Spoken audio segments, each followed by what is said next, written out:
All right, Shalom. Giving all honor, all praise, and all glory to Yahweh, Bahashim, Yahushai, Bahashim, Arachak, Wadash. Double honors to the elder apostles and bishops of the great millstone that rule well. And as always, peace, blessings, and salutations to the tabernacle of David, the hopeful elect, that are scattered abroad across the four winds of the earth. And, I'm going to just let the Spirit, guide me in this lesson. I'm not sure how long it's going to be. I'm going to try to be brief. But I wanted to, do a follow-up video. The video that I did earlier was, giving an admonition, to be careful not to fall into the example of Demas. This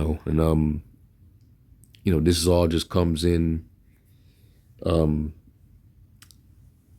wake of, this whole GMS affiliate situation where you had, guys who were,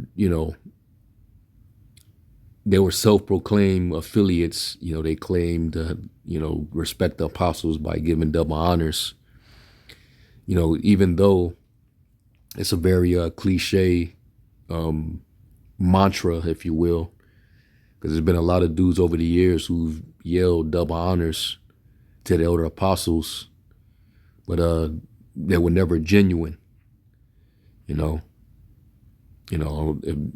know if certain guys just yell that out just to find acceptance, but like Yahweh Shem Yahushai, he's not a acceptor of persons. Neither are we.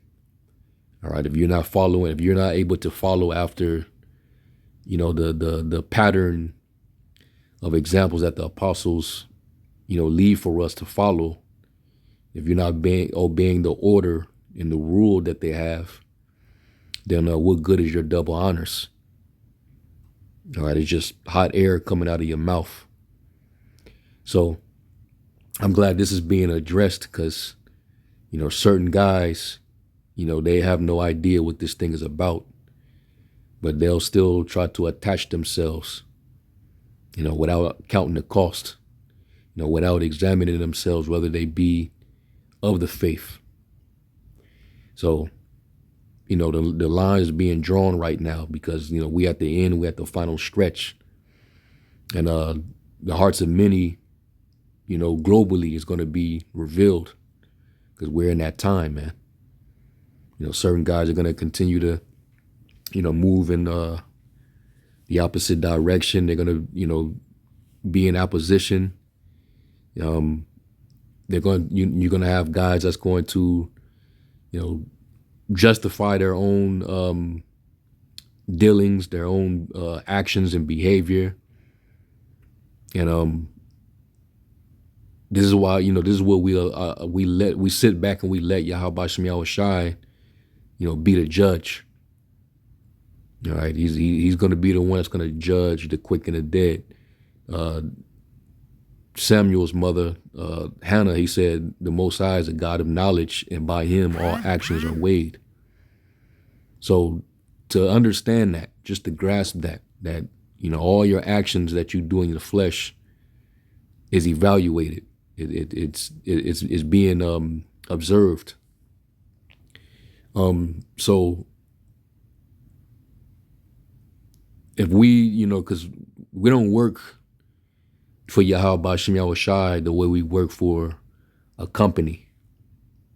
This is a whole different situation. This is actually serious. This is eternal life versus the second death.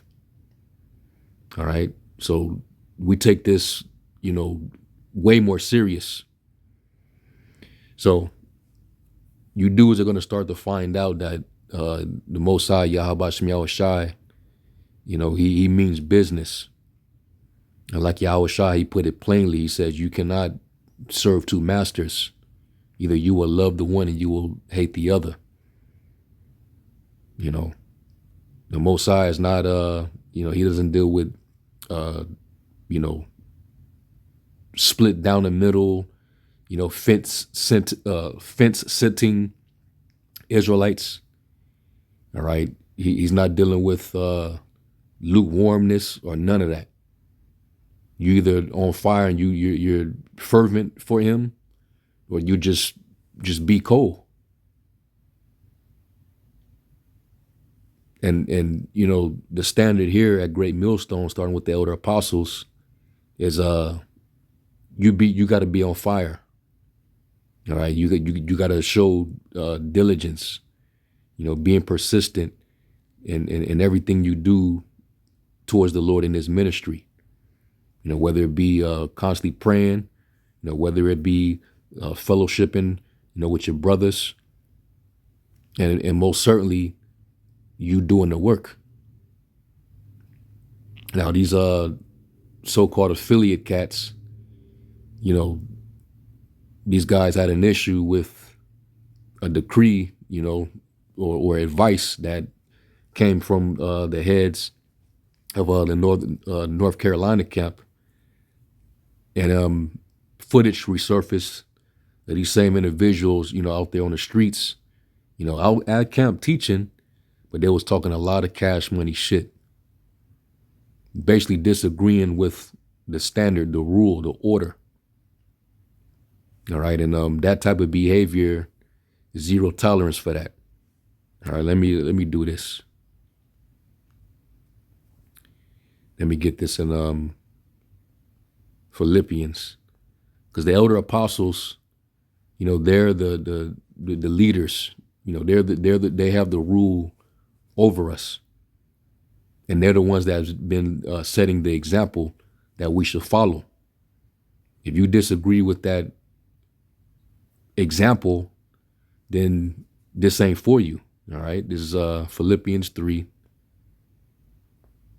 and I'm gonna start the 14th verse, and this is in the NLT, and it says, "I press on to reach the end of the race and receive the heavenly prize for which the Most High through Hamashiach Yahushai is calling us." Right? We're trying to reach the end of this race, which is what? To make it into the kingdom of heaven. We want salvation. So yeah, we're going to be, basically we're going to keep our eyes single. Right? We're going to have a one-track mind towards salvation.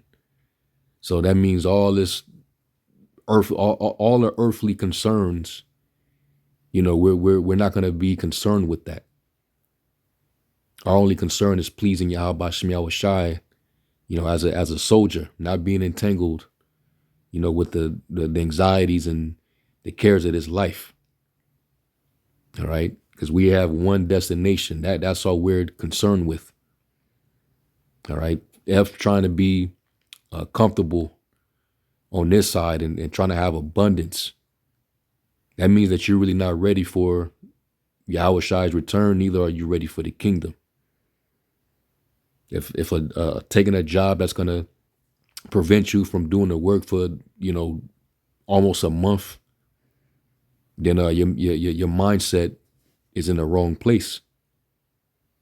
You're not spiritually prepared. All right.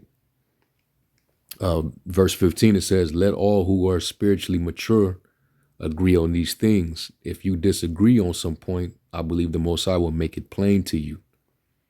But we must hold on to the progress we have already made." Yeah, you put your hand to the plow, and you're constantly growing in the spirit.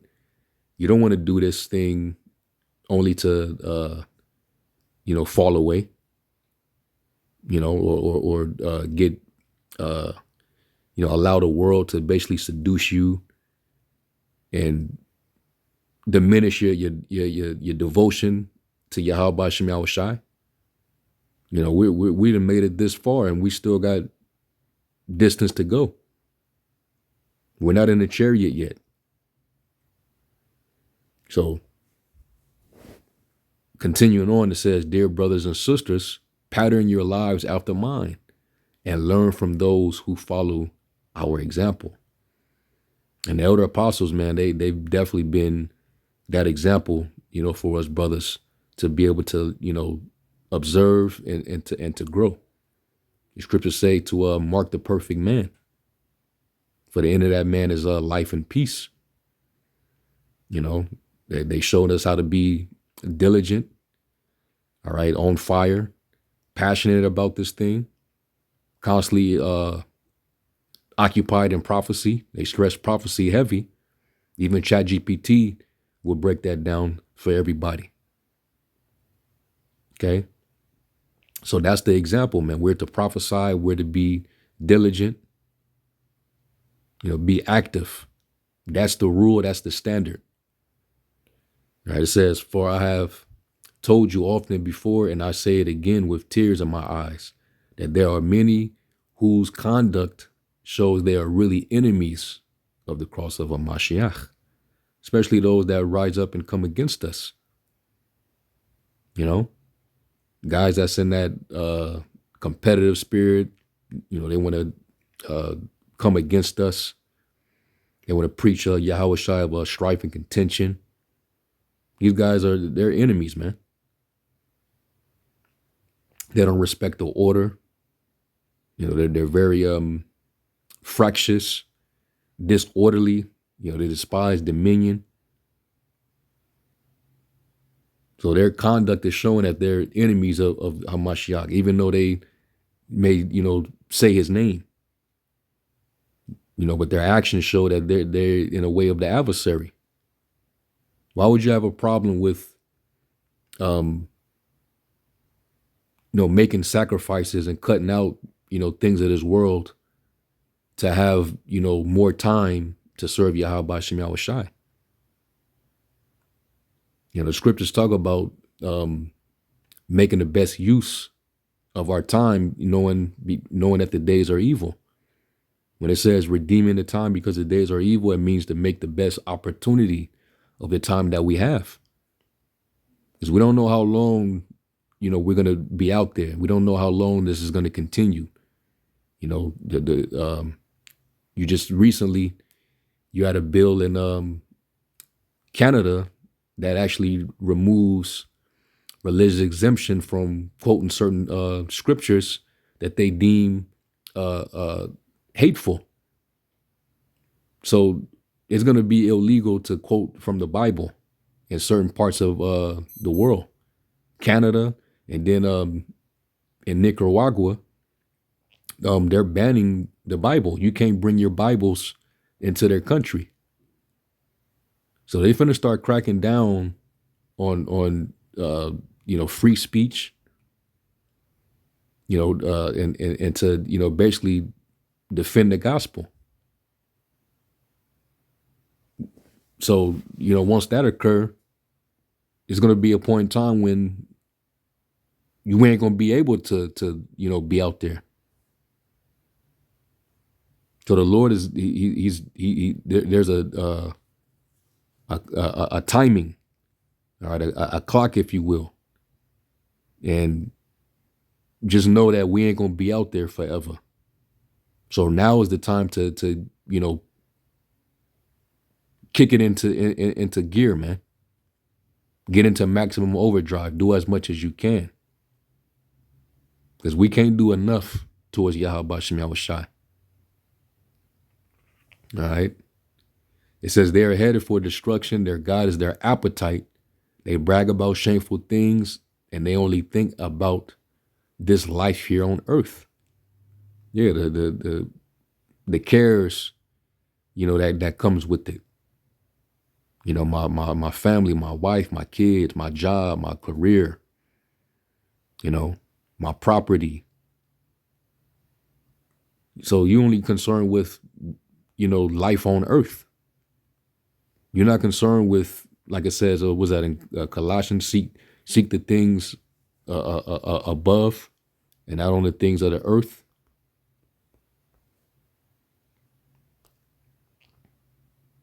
Yeah, Colossians 3, and I'm starting at 1, and it says, since you have been raised to new life with Hamashiach, Yahweh Shai, set your sights on the realities of heaven, where Yahweh Shai, Hamashiach, sits in the place of honor at the Most High's right hand. Think about the things of heaven, not the things of earth. But when you start to think about, you know, well, I need to take this job, and yeah, it's gonna require me to, I got to take tests and I got to do this and do that, and it's gonna be a while before I can return back to, you know, to be able to do the work. I'm not gonna be able to link up with brothers on free time to do a lesson. Your mind is just clearly focused on this damn job because it pays a little more, you know. And Jake out there, justifying themselves with all these different excuses. Well, we gotta, there's inflation and Trump, he gonna be in office for another 3 years, and you know this, that, and the third. Brothers catching hell. Brothers got bills. Brothers got rent. Brothers got to pay this and pay that. So your mindset is already off. All right, you cannot be Yahushua's disciple, talking like that. Because what about when the hour of temptation comes? What about all these things that you're making an excuse for? There's going to be a point in time when you're going to need the chip, the MOT to the B, to preserve all those things that you're arguing about keeping, or the things that you're trying to attain for yourself. You're going to have to take the mark. What are you going to do then? You had them ISUPK clowns, they call themselves no cowards, but they was making excuses when it came to taking that jump shot. They was making the same arguments, and using the same excuses. I gotta find that video. And if I find it, I'll re-upload it. You dudes over there in North Carolina, y'all sound just like them.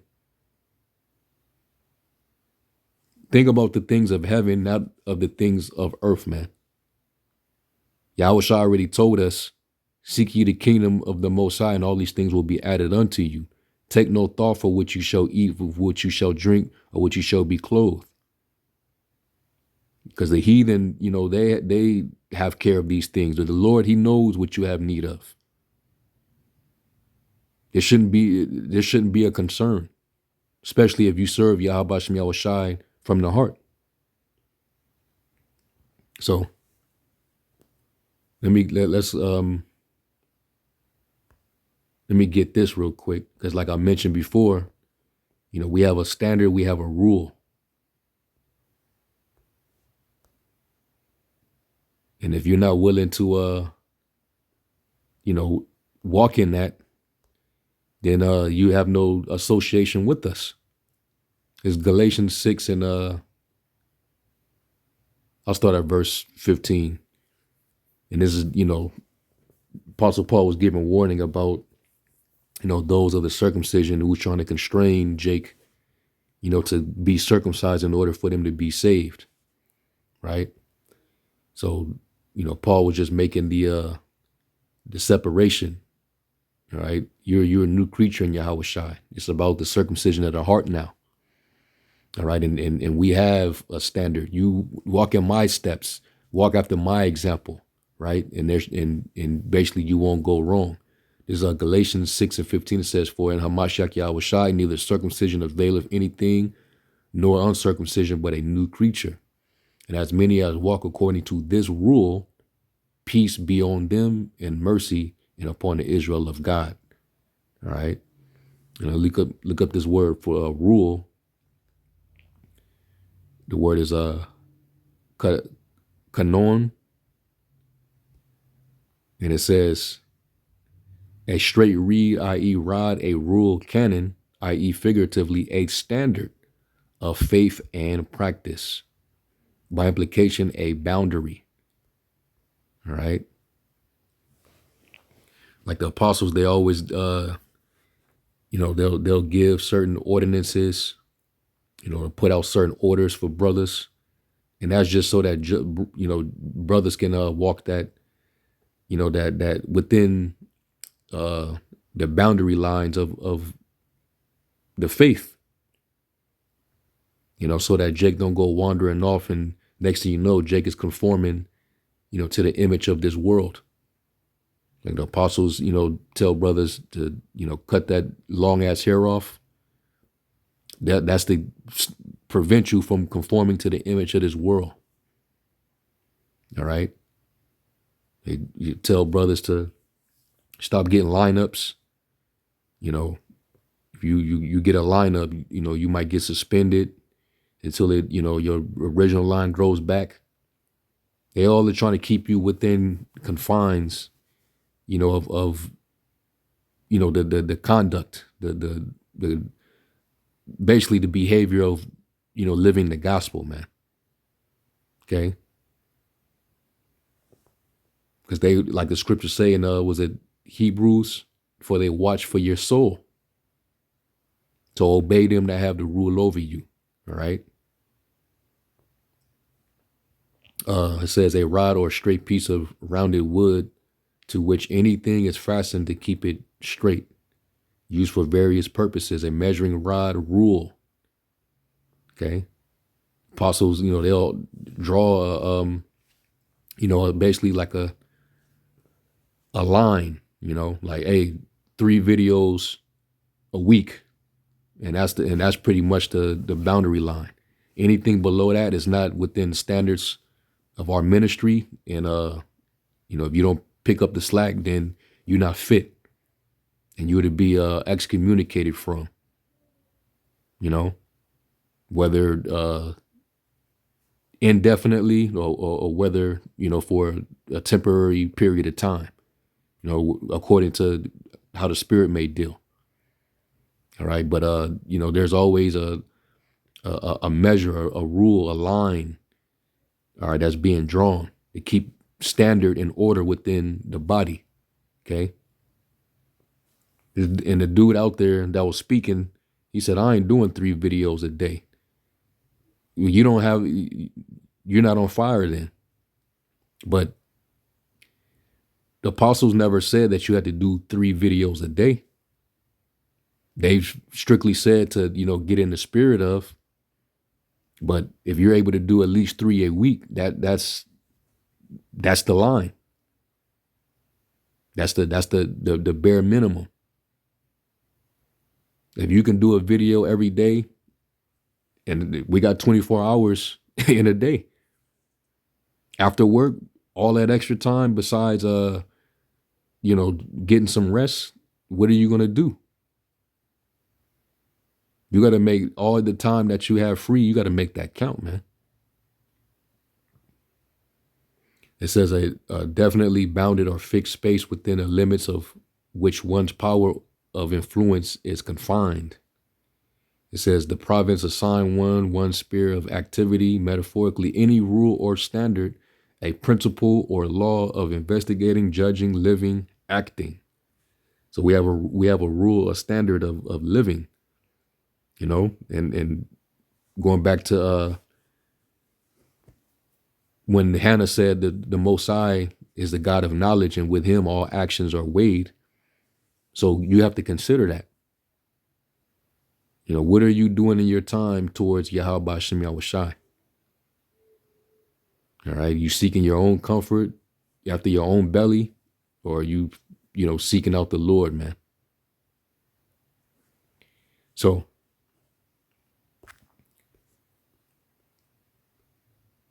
that's pretty much what it is. We have a standard and a rule. All right. And, all brothers that are a part of Great Millstone, you must, live within confines of that rule or that standard. And these are examples set by the elder apostles who are actually living by that example. Okay. These men, they constantly putting up lessons all day, every day. Okay. So let me go to this in Ephesians. And if you're gonna make excuses and you have an issue against this rule, then really you want to be comfortable here. You want to be comfortable, carefree, and you're doing yourself a disservice. because you're not going to be prepared for what we're getting ready to have to face.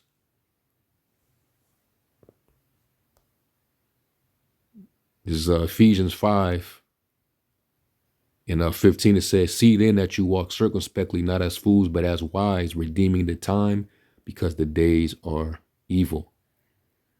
All right. And let me get it in the, I'll read it in the Amplified Bible.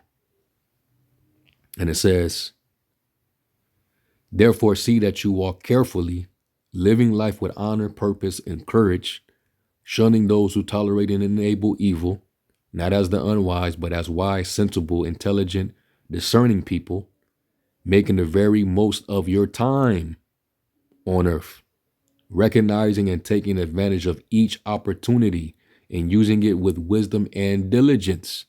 We always talk about being diligent because the days are filled with evil. You know, the love of many is waxing cold. There's a lot of death angels, a lot of people, you know, just on edge. Got that murderous, violent demon on them. You know, you can't trust no one. It's not safe because we're at the end of this thing, man. The Lord's he's getting ready to bring judgment. And you don't want to get caught up in the judgment with this world. Okay. So we're to make, you know, the most of our time while we're here. All right. And Yahweh Shai said, the days will come where you will not be able to work. I believe that's in John.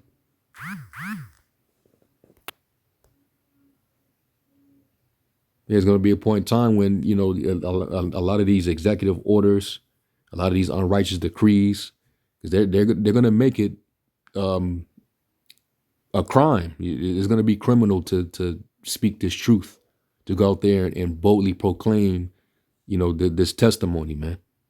That's why eventually they're going to try to make war with us. This John 9:4 says, I must work the works of him that sent me while it is day.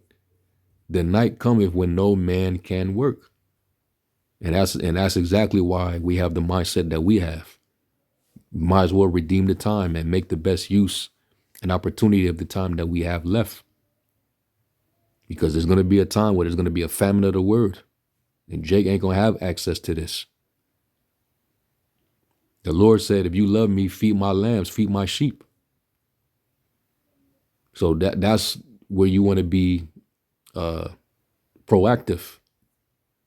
Now you're building up spiritual cachet. All right, in heaven. All right, where you storing up your treasure in heaven, where, you know, moth doeth not corrupt and thieves neither break through and steal. Jake talking about a damn job, you know, because he want to be able to, you know, have his house and, you know, his family and, you know, basically all that pertains to this earthly life. You know, his whip. Jake wanted to, you know, driving something nice. You want to impress the females, you know. And Jake think that we're bums because we have this mindset. No, we're not bums. How do you think that we make these videos? Whose Wi-Fi are we using? How are we getting to camp every week? Brothers have their own transportation. Brothers got homes. Brothers got children. So it ain't no excuse at all, man. You're just comfortable here, and you know, you want to be justified in your comfort. Okay, and you might fall after the example of those who fell upon thorns, man. So, you know, we don't want to fall into that condemnation. All right, like Demas. Demas, he loved the present world. And he saw, you know, going back to Thessalonica, it was, you know, safety. It was a commercial city. There was a lot of economic opportunities there. So he felt more safe and comfortable going there rather than to, you know, take up the cross and suffer with Apostle Paul. Even Moses, when we was at in Hebrews 11 chapter, he chose to suffer, esteeming the riches of Yahushai better than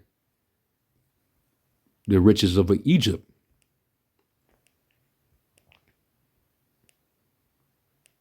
Yeah, Hebrews 11 and 24 says, by faith, Moses, when he was come to years, refused to be called the son of Pharaoh's daughter, choosing rather to suffer affliction with the people of the Most High than to enjoy the pleasures of sin for a season, esteeming the reproach of Yahushai greater riches than the treasures in Egypt, for he had respect unto the recompense of the reward. See that? And these were all the different men of faith who they had vision. All right, they kept their eyes single, man. And none of them made it, to the promise. So it took a lot of faith, for these individuals in their journeys. And we, here it is. We're at the end. We're getting ready to make that last run, for the touchdown, so to speak. We're getting ready to basically run it in, right? We had the first down at the goal, damn near about to be at the goal, and Jake want to detour over a funky job, or Jake want to make a detour because they want to save the heathen, because you got that too. All these Israelites, all of a sudden they got a soft spot for the heathen now. Now they're turning away from prophesying and warning our people and wanting them to get right, to now they want to open up the ministry and start saving heathens now. Like, what the hell is Jake doing? We damn near first and goal, and Jake want a detour. So we're distancing ourselves from that, man. We're moving forward. We're pressing towards the mark of this high calling. And we're not going to let no man take our crown. All right, not a heathen, not a job, not a woman, none of that. And that's the attitude to have, man. Okay? We're going to receive everything in the kingdom 100-fold. And we believe that. That's our faith. Some of you dudes, you just don't have faith. Scripture say all men have not faith. So, yeah, so that's pretty much that. Now this is what I did right here. I came up with some verses, and then I asked ChatGPT to thematically draw a parallel, to give the overall message. And basically, this is what it came back with. It says all 5 passages, so I gave him 5 scriptures, circle the same spiritual warning, expressed in slightly different settings. Worldly attachment dulls spiritual vigilance. So the scriptures tell us to be sober, be vigilant, because your adversary, the devil, as a roaring lion, walketh about seeking whom he may devour. And he does prey on, as long as you're in the flesh and you're exuding some form of weakness, fall into your flesh, Satan preys on that. He's waiting right there in the trench, in the cut, to devour you, to overthrow your faith. All right? To slow your devotion, slow down your devotion to the Lord, man. So it says worldly attachment dulls spiritual vigilance and faithfulness to one's calling. Here's the thematic parallel step by step. Distraction by everyday life warns that ordinary pleasures, worries, Jake out there making all kind of excuses. What about this payment? What about this? What about inflation? What about that? Worries and excess can weigh down the heart and make a person spiritually unprepared. Jake ain't gonna be willing to walk away and be as a like it says in Second Ezra, the 16th chapter, to get you to the battle and be even as pilgrims on earth. That you're gonna have to step away and detach from all these, earthly things that, people of this world concern themselves with. Because people are concerned with, monetary gain, status, wealth, earthly possessions. That's the cares of this life. Jake is concerned with status, man. They didn't have the nerve to talk down on brothers, talking shit, calling brothers slow and all that. You dudes ain't gonna be prepared at all, man. It's just because when the Lord does this thing, it's gonna be on a sudden. You're not gonna be prepared, man. It says that it's gonna come upon all the earth suddenly. Shall it come upon all they that dwell upon the face of the earth. It says, that was Luke 21:34, because it says not to be overcharged with surfeiting and drunkenness and cares of this life, and that day overtake you like a thief, right? It says Luke 8:14, and this is dealing with the parable of the sower, the seed of those who fell upon thorns. All right, the cares of this life and riches of this world, they choke the word and become fruitless. So this one, it says, shows the same danger in the parable of the soils. The word is received, but growth is choked by cares, riches, and pleasures. The theme, life's concerns aren't evil by themselves, but they can quietly suffocate spiritual attentiveness. Yeah. 3 weeks out, and you're not even worried about this. You're not watching, you're not on your post, you're not standing up on the watchtower. And if the Lord comes back as a thief, the Lord's not gonna, he never announced what day he was gonna show up. He doesn't know. But the Lord could show up unannounced, and you on a job, all right, doing whatever it is Esau is training you to do. So now you're prioritizing his empire, his company. So that's where your mind is at, right? And Yahushua shows up. Choosing what truly matters, 2 Ezra 14 and 14 through 15, urges letting go of what is temporary in order to focus on what is lasting, like the kingdom. Everlasting life. All right. Like Apostle Paul has said in was that 2 Corinthians? 2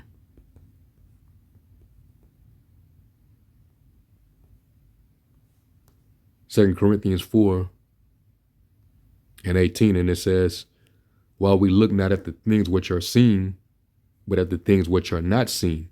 For the things which are seen are temporal. This life, the job that you work for, the employer that you work for, the car that you drive, the house that you have, that you paying rent on, is all temporal, man. But the things which are not seen are eternal. And that's what we're pressing towards, man. We don't have, we can't see it in the flesh. But that's exactly what faith is. The substance of things hoped for, the evidence of things not seen. So going back, it says, because time is short and judgment is, let me read that again. It says 2 Ezra 14 and 14 through 15, where it basically says to, put off that weak nature, cast off the burden of men, put off the mortal thoughts and the weak nature. It says, urges letting go of what is temporary in order to focus on what is lasting, because time is short and judgment is real. And that's what we're saying. We don't have a lot of time, man. It says the theme, detachment from the present world is necessary to gain wisdom and eternal understanding. 3. Undivided loyalty. 2 Timothy 2:4 uses the image of a soldier who avoids civilian entanglements so as to please the one who enlisted him. Faithlessness requires single-minded devotion. Divided priorities weaken commitment. See that? Divided priorities. I'm gonna put this on a back burner for now so I can go over here and, try to, I'm gonna try to, advance, and I'm gonna try to build, and I'm gonna try to do this, like these other guys in these other camps. They're here because they're trying to set themselves up. They're trying to, develop, a certain stake that they can, lay back and feel comfortable in. I'm gonna build a reputation, a name. I'm gonna make merchandise. I'm gonna, have a net worth. I'm gonna become like a household name, a celebrity. So this is part of their priorities, man. Seeking vainglory, seeking notoriety, fame. It's a negative example, 2 Timothy 4:10, dealing with Demas. It says, presents Demas who abandons Paul because he loved the present world. All right, theme, attachment to the world can lead not just to distraction, but to outright abandonment of one's calling. And that's what happened to Demas. This is what I was going into in the previous lesson. He abandoned the cross, to go and seek after his own comfort. He did not want to continue to take up his cross, man. He that seek to save his life shall lose it. And it says here, the unifying theme, together these passages warn that love for the present world, whether through pleasure, anxiety, or comfort, gradually erodes spiritual readiness. Faithfulness, it's like your fruitfulness and loyalty to the Most High. The consistent call is to watchfulness, detachment, and a wholehearted devotion, especially in the light of the limited time and the seriousness of one's spiritual mission. All right. So we have to make the best use of our time. So why not be diligent? Why not, make certain sacrifices, especially if it messes with that time, to be able to make the best use of it towards the Lord? Get another gig. Or if you're going to take that, just find some pockets of time and do the work. Brothers ain't never told a brother, don't try to get a better job if it's going to help you out, or if it's going to help you take care of, the brothers, or to, send aid or alms, donation, whatever the case may be. Brothers don't do that. Just don't let it get in the way of your devotion. Okay. So that's pretty much the lesson, and I just want to forward that through the Spirit. All right, and take good heed, man. And these guys, these affiliate cats, these guys that Spirit is marking right now, learn from them. And this ain't, they're not the only ones going into 2026, especially after the coined phrase of 2026 by the elder apostle Tahar through the Spirit. It's going to be more rebellion. Jake's, they don't see the Lord coming back, soon. All right. So, let's not, fall away, and continue to stay steadfast and movable, always abounding in the work of the Lord. All right. The Lord is not, he's not unrighteous to forget your labor of love. All right. That you show towards him and do, minister. So I'm going to end on that note. Call Lord Yahweh Shem Yahushai into the next lesson. Shalom.